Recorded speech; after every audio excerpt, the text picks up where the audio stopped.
Weekends,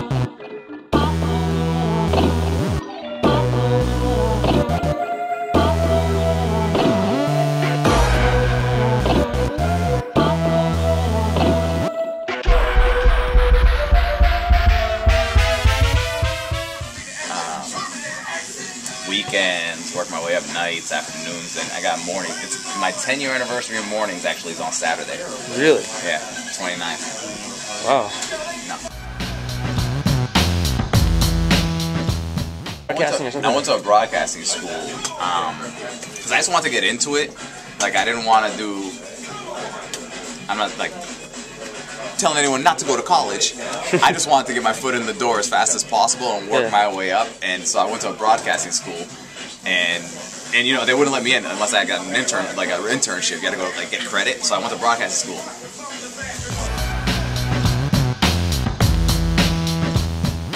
The day I graduated, I got hired at a small radio station in New Bedford called Fun 107.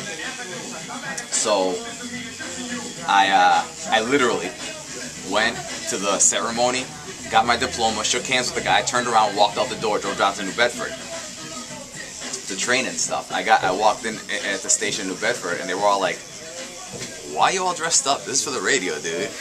And I'm like, "Oh, because I just like graduated like just now."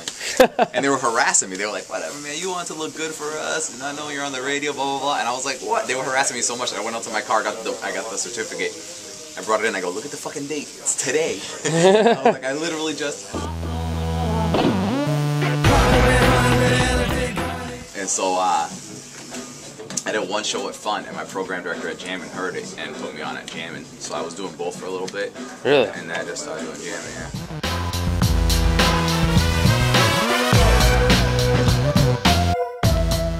Yeah, I'm very lucky. Like our company just laid off a bunch of people again yesterday. Oh, so, really? Yeah. But what they're doing now, it's so different now than when I started. So like literally, you know, I do the morning show here, then I do an afternoon show that's right now it's on probably about maybe like 5 or 6 stations, but it's like they're slowly adding stations. So I do a daily afternoon show too for the company, for markets all over the country. Then I do a syndicated countdown on the weekend. That's on probably about 30 markets right now. So I'm literally on somewhere in the country every day of the week on the radio.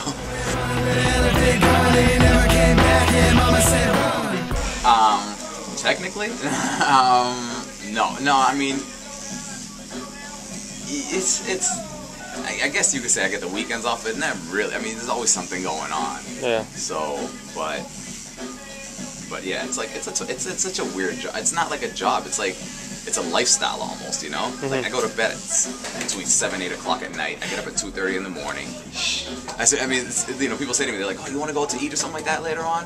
I'm like, "All right, but you know, early bird special." Yeah, I go, "We got to do it early," and they go, "Oh, no worry. I get off of work early. I get off at 6. We can meet up." And I was like, "No. I'm talking about like 3, 4. It's like you have to completely change everything, you know. Like I mean, I guess I could like go to bed late and wake up, but it's like you want to do your best. So like, I try and be nice and awake every day and stuff. And drink those 5-hour energy drinks. 5-hour energy. I'm telling you, man. I'm giving them the. Are they a sponsor by any chance? No, that's the thing. It's like you know why they want sponsor? Let's get that. We tried to get it. Oh, really? But you know what? They're like, why should we pay when you're going to be talking about us anyway?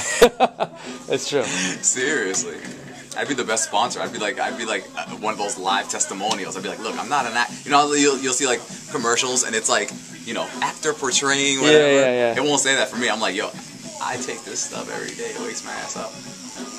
But. Yeah, man, I'm very lucky because I see a lot of people that I work with and stuff lose jobs. They're like out of the business because they can't find a job. It's just so different than when I started.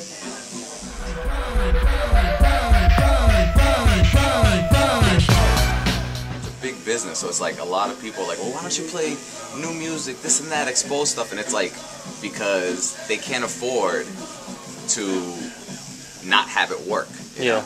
So it's like, it's almost like, I try and explain to people, I go, think of it like a store, right? If you're a store and you go to sell 100 products, whatever the products are, you're starting out, you're doing that. And after like 6 months or so, you realize you're like, you know what?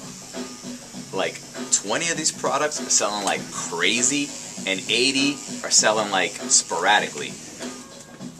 We're the store that says we're dumping those other 80 products, and we're just gonna sell the 20 that are selling like crazy. You know, so it's like it's a business, you know.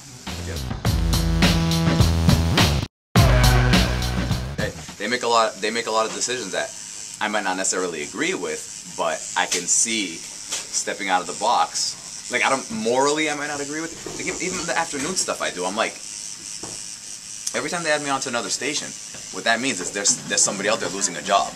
Yeah. You know?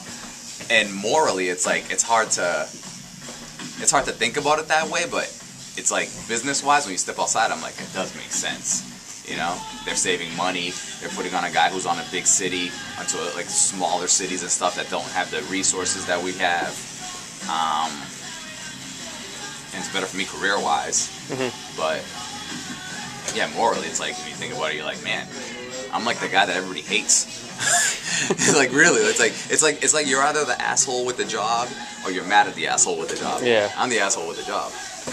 Well, that's a good asshole to be, I would say. Yeah, I'd rather be the asshole with the job, to be honest with you.